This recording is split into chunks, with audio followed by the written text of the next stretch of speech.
Prezados senhores, prezadas senhoras, amigos da imprensa, meu nome é Nazareno Feitosa, participo da diretoria de divulgação da Federação Espírita do Distrito Federal. Estamos também aqui representando a Associação Médico Espírita Internacional, que vem trazer uma série de denúncias, trazer informações que ainda não foram passadas para a mídia, fazer algumas ressalvas nos documentos, nas exposições que foram apresentadas na audiência pública do Supremo Tribunal Federal, para que possamos colaborar de alguma maneira com o deslinde, com o esclarecimento acerca das células-tronco embrionárias em relação à DIN 3510, que corre atualmente no colendo do Supremo Tribunal Federal. A doutora Marlene Nobre, presidente da Associação Médico Espírita Internacional, esteve em Brasília. Ela, ginecologista, médica, profunda estudiosa do tema, que conviveu durante vários anos com Francisco Cândido Xavier, teve a oportunidade de trazer uma denúncia que temos fontes e bases para assegurar a sua veracidade. Estão sendo utilizadas nas pesquisas com células-tronco embrionárias tecidos vivos de fetos humanos abortados. Essa é uma grave denúncia. Empresas na Austrália já publicaram no jornal LifeSite Daily News, numa reportagem de agosto de 2002, a intenção daquela empresa, claramente, com disposição dos diretores, falando que iriam utilizar-se de tecidos humanos nas pesquisas com células-tronco, já que os tecidos de camundongos não estavam apresentando bons resultados. Então nós estamos vendo que talvez a aprovação dessa pesquisa irá incentivar a utilização dessas partes de fetos comercializados clandestinamente no mercado internacional. Vamos ver também que o principal argumento que foi levado ao Supremo Tribunal Federal, levando certamente os ministros ao entendimento talvez não o mais adequado, é que as células-tronco seriam descartadas após 3 anos, conforme prevê a lei ora questionada. O problema é que, em verdade, nós não podemos descartar os embriões. Aqueles embriões ditos na entrevista que seriam inviáveis, porque tão somente os pais, aquelas pessoas que geraram aquele embrião, os abandonaram nas clínicas, ou porque eles têm mais de 3 anos, eles não são inviáveis, não. Ao contrário. A Arquidiocese de Taubaté, do Movimento em Defesa da Vida, trouxe um documento lastreado em vários documentos científicos, em matérias jornalísticas de veículos de divulgação internacional, e também de revistas indexadas, mostrando que os embriões congelados podem resistir durante vários anos, décadas e talvez mesmo através de vários séculos. Nós tivemos recentemente o nascimento de uma criança com 13 anos após congelamento do seu embrião. Tivemos aqui no Brasil, na cidade de Mirassol, o nascimento de uma criança que após 8 anos de congelamento, o embrião perfeitamente saudável. As técnicas de criogenia, na verdade, o processo de congelamento e de descongelamento é que poderiam estar associados a uma pequena redução na viabilidade daqueles embriões. Mas hoje, com técnicas modernas, esses embriões podem ser conservados ilimitadamente. Nós não temos nenhum congelamento mais antigo que esse, mas em mamíferos há mais de 15 anos também, com excelentes resultados. Então, os embriões não devem ser descartados, porque ali há sim uma vida. Nós discutiremos aqui a presença ou não de um espírito ligado àquele embrião, conforme nos ensina a doutrina espírita, e a questão de que, sendo uma vida, sendo um ser humano, nós não podemos descartá-lo, como tem sido admitido. Do ponto de vista jurídico, um lembrete rápido e sucinto de um dos maiores juristas do nosso país, o doutor Ives Gandra da Silva Martins. Ele tem defendido que, do ponto de vista jurídico, dúvida não existe. Declara a Constituição, no artigo 5º, que o direito à vida é inviolável. O Tratado Internacional sobre Direitos Fundamentais de São José, qual o Brasil é signatário, determina que a vida começa na concepção, ou seja, na união do óvulo com o espermatozoide, e que a pena de morte é condenável tanto para o nascituro, ou seja, quanto para aquele que está por vias de nascer, quanto para os nascidos. É o artigo 4º. E o Código Civil Brasileiro impõe que todos os direitos do nascituro são garantidos desde a concepção, no artigo 2º. Seria, pois, ridículo, diz o Dr. Ives Gandra, se todos os direitos que estivessem garantidos, menos o direito à vida, que é o direito primeiro, o direito fundamental, o direito mais importante de todos nós. Outro assunto também trazido na revista Reformador, que tem 126 anos de existência, uma das revistas mais antigas do Brasil, publicada pela Federação Espírita Brasileira, na entrevista com a doutora Marlene Norman, de São Paulo, ela declara que, confirmando esse mesmo material publicado na Folha de São Paulo em 8 de julho de 2005, de um artigo da doutora Lilian Pinheiro Essa e do Dr. Ives Gandra, ela confirma que para o tratamento com células-tronco embrionárias, nós precisaríamos de uma quantidade muito grande de células-tronco. E para isso nós teríamos que sacrificar cerca de 300 mil a 400 mil embriões para cada paciente em tratamento. Porque cada blastocito só produz entre 100 e 154 células-tronco embrionárias. Então, para cada um deles, nós teríamos que multiplicar para termos um número razoável de células a serem implantadas naquele órgão que está no processo de degeneração. Então, o sacrifício, nós não temos nessa quantidade no Brasil. As estatísticas demonstram, e a Anvisa é responsável pelo cadastramento, as clínicas são obrigadas a informar a Agência Nacional de Vigilância Sanitária, e nós temos um número cerca de 9 mil embriões congelados no Brasil. Destes, apenas cerca de 3 mil é que já tem mais de 3 anos. E ainda assim, como já dissemos, nós temos casos com 13 anos até de congelamento, com todo sucesso, e crianças sendo adotadas nos Estados Unidos da América, adotadas no restante do mundo, através de organismos não lucrativos, então proporcionando que aqueles chamados snowflakes, as crianças flocos de neve, pudessem receber o calor, o carinho de um coração materno e vir à vida. Nós temos vários relatos de grande sucesso, de centenas de crianças já adotadas por esse modo. Outra questão é que as células-tronco embrionárias são extremamente indóceis. Elas cancerizam com facilidade, elas geram teratomas, elas são extremamente rebeldes à pesquisa, e a ciência moderna ainda não sabe explicar por quê. Nós vamos explicar, através da doutrina espírita, um fenômeno que é estudado desde o Egito Antigo, com o nome de Ra. Vamos estudar desde os mesopotâmios, os caldeus, desde as civilizações antigas. Todos temos o conhecimento de algo, um envoltório do espírito, que nós chamamos de perispírito na doutrina espírita, e que é pesquisado pela ciência com o nome de modelo organizador biológico, o MOB, ou campos da vida. E seria justamente esse modelo organizador biológico que vai dizer para a célula-tronco embrionária, ou célula-tronco adulta, que ela se desenvolva daquela forma para que se transforme nos mais de 200 tipos de células diferentes que temos no nosso organismo. Então, sem o perispírito, sem esse corpo espiritual narrado por Paulo na carta aos Coríntios, é praticamente impossível que aquele embrião se torne um ser humano. Então é necessário que haja o perispírito. Nazareno, naqueles embriões congelados, há um espírito ligado ali ou não? Nós não sabemos. Nós sabemos que em vários deles há um espírito ligado, porque geram crianças que nascem, como vimos, vários e vários casos. Então, os que são chamados inviáveis, na verdade, não seriam esses que somente não têm pais, que podem ser adotados, ou que têm mais de 3 anos, que podem sim ser conservados. Mas seriam inviáveis aqueles que não têm a presença de um espírito.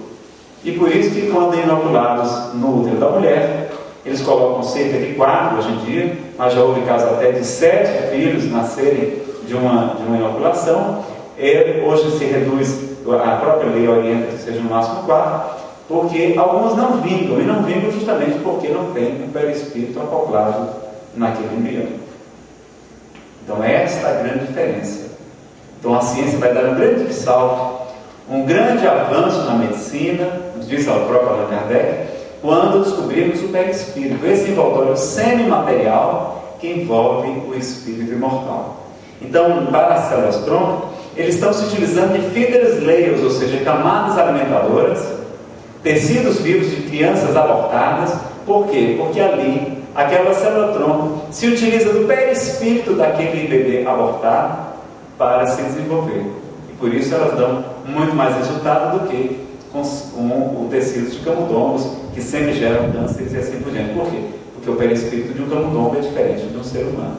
Então é muito importante essa pontuação sobre a dificuldade com as células-tronco embrionárias. Nós não temos nenhum tratamento. Há mais de 15 anos elas são pesquisadas em todo o mundo. Vários países já desistiram, como a Espanha e outros. A Alemanha, por exemplo, só permite que se congelem embriões de estrangeiros, não permite de alemães. Isso é um absurdo também, né? Uma questão ética aí está sendo envolvida.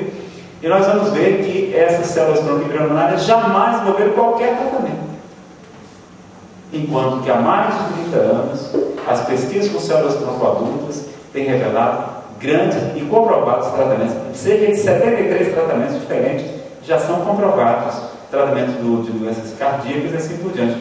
Porque descobriu-se, recentemente inclusive, a cada dia elas avançam mais as pesquisas, que várias partes do nosso corpo, vários tecidos possuem sim células-tronco adultas, em uma quantidade pequenina, mas justamente para promoverem a recuperação celular. Veja que as células da pele, onde já foram encontradas células-tronco adultas, elas se regeneram. Nós perdemos milhares de células todos os dias da pele, e elas renascem com a forma, com a cor, com o desenho, com exatamente as mesmas características do DNA, graças à célula-tronco adulta que lá se encontra. Foram encontrados em fibroblastos, nos músculos também, e já foram encontrados nos ossos, no sangue. Temos inclusive na medula, porque as células do sangue, as hemácias, elas só duram cerca de 10 dias. Então elas são, a cada 10 dias, completamente renovadas, porque há na nossa medula células-tronco adultas promovendo essa transformação. Nós levaremos apenas mais alguns 10 minutinhos para concluir as outras denúncias que estamos trazendo para a imprensa. A célula adulta age como embrionária. Por que investir em algo que jamais deu resultado em todo mundo, quando o Brasil tem tecnologia de ponta para pesquisa com células-tronco adultas? O Brasil, nosso país, está com grandes avanços. E vejam, meus amigos, que o grande problema de saúde do Brasil são problemas simples. É a dengue, a malária, é a sífilis, é a tuberculose, é a AIDS, que não é simples, mas que já é comum.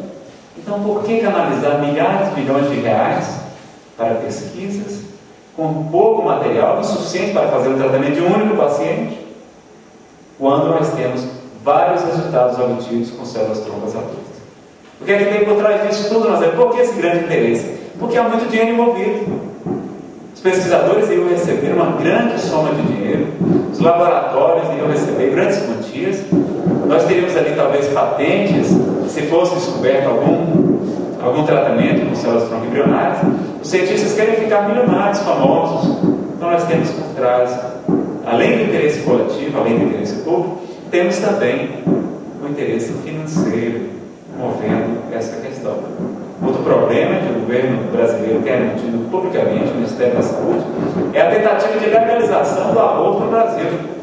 E a decisão do Supremo Tribunal Federal, queiram ou não queiram os ministros de lá, porque a ação demanda esse tipo de questionamento, está levantando quando é que há o nascimento da vida, quando é que se pode considerar um ser humano. E o ministro Carlos Aires Brito, no seu voto inicial, ele tem demonstrado a inclinação para defender que a vida, o direito do ser humano, é a partir do nascimento. Então nós teremos a chancela na Corte Suprema, do mesmo modo que aconteceu nos Estados Unidos. Não foi pelo Congresso, mas foi na Corte Suprema que o aborto foi legalizado. Nós teremos a legalização do aborto no Brasil, como nós veremos mais adiante. Se quiser aguardar um pouco mais, nós vamos explicar o problema do aborto, as explicações científicas, as consequências materiais do problema do aborto na mulher que aborta, na gestante. O aborto não é solução, pelo contrário, é um problema que vai agravar e gerar outros problemas nesta e em outras encarnações. A doutora Marli Virginia, católica, uma das maiores estudiosas do assunto, traz esse material para nós. Então nós temos aqui um depoimento do Dr. Rudolf Jenner, dos Estados Unidos da América, dizendo que a célula adulta age como embrionária, porque o segredo está guardado em uma chave molecular, o gene OCT número 4. A molécula trabalha no estágio inicial do embrião, segurando as células, para que ele não se diferencie antes da hora. No tempo adequado, o gene se desliga e as células formam então os tecidos certos. Com o controle do gene, é possível fazer que células tronco adultas sejam mantidas nesse estágio sem diferenciação, o que pode ainda expandir o seu campo de atuação. Então vejam que temos muitas pesquisas, ou as células tronco de cordões umbilicais, da medula e assim por diante. Pessoas hoje já que congelam células tronco do cordão umbilical de suas crianças para que, se no futuro for necessário, poderem receber aquele tratamento. Outro problema. Veja que no direito há uma máxima respaldada na legislação: in dubio pro réu. Na dúvida, nós devemos absolver aquela pessoa que está sendo acusada. Nós não temos provas suficientes, nós não temos a presunção da inocência que nos traz a Constituição Federal da República, mantém no Brasil o in dubio pro réu. Ora, se nós temos dúvidas, se a ciência, apesar de ter se posicionado oficialmente já, os embriologistas em 2005, inclusive em reuniões fechadas, já se posicionaram que a vida começa com a concepção, que o embrião deve ser preservado, que é sim um ser humano, que ali, desde a união dos gametas, meus amigos, nós já temos os cromossomos do homem e da mulher reunidos, e a partir daquele instante nós já sabemos e temos como aferir quais serão a cor dos olhos, quais serão as características físicas. Ali já está o ser humano na sua potencialidade plena para se desenvolver. Então não é mais apenas um espermatozoide, um óvulo, que tem somente uma parte dos cromossomos, mas ali já estão o complemento, os 46 cromossomos unidos. Então nós temos que, se há esse posicionamento da ciência já, e da própria justiça das leis do Brasil, defendendo que a vida começa na concepção, por que se há dúvida no próprio meio científico? Se há apenas uma parte dos cientistas defendendo as pesquisas com células tronco embrionárias, se há essa dúvida, por que não aguardar um pouco mais? Pedimos um pouco mais de bom senso, de mais calma, porque estamos tratando, meus amigos, do direito fundamental, o direito à vida, o direito divino, primeiro e mais importante, conforme a questão 880 de O Livro dos Espíritos. Então nós temos que considerar esse assunto. Por que não aguardar agora, em junho próximo, em 2008, nós teremos uma audiência pública também na Câmara dos Deputados, onde serão trazidos muitos materiais novos, muitos mais recursos para estudarmos. Por que o Supremo Tribunal Federal não pode aguardar um pouco mais? Já que há essa discussão, já que ele abriu uma audiência pública pela primeira vez na sua história, porque a própria ciência está dividida. Então, por que promover o assassinato de embriões, se nós não temos nenhum resultado ainda palpável, se nós só temos promessas, e aliás, queixam-se os cientistas, muitos deles, dessas promessas que estão sendo passadas, essas esperanças falsas, na maioria das vezes, porque nós não temos nenhum dado concreto para as pessoas deficientes, para as pessoas com esses problemas. Então vamos investir com muito mais segurança, com muito mais eficácia nas células tronco adultas, é a nossa. E se temos o in dubio pro réu, vamos praticar o in dubio pro vida.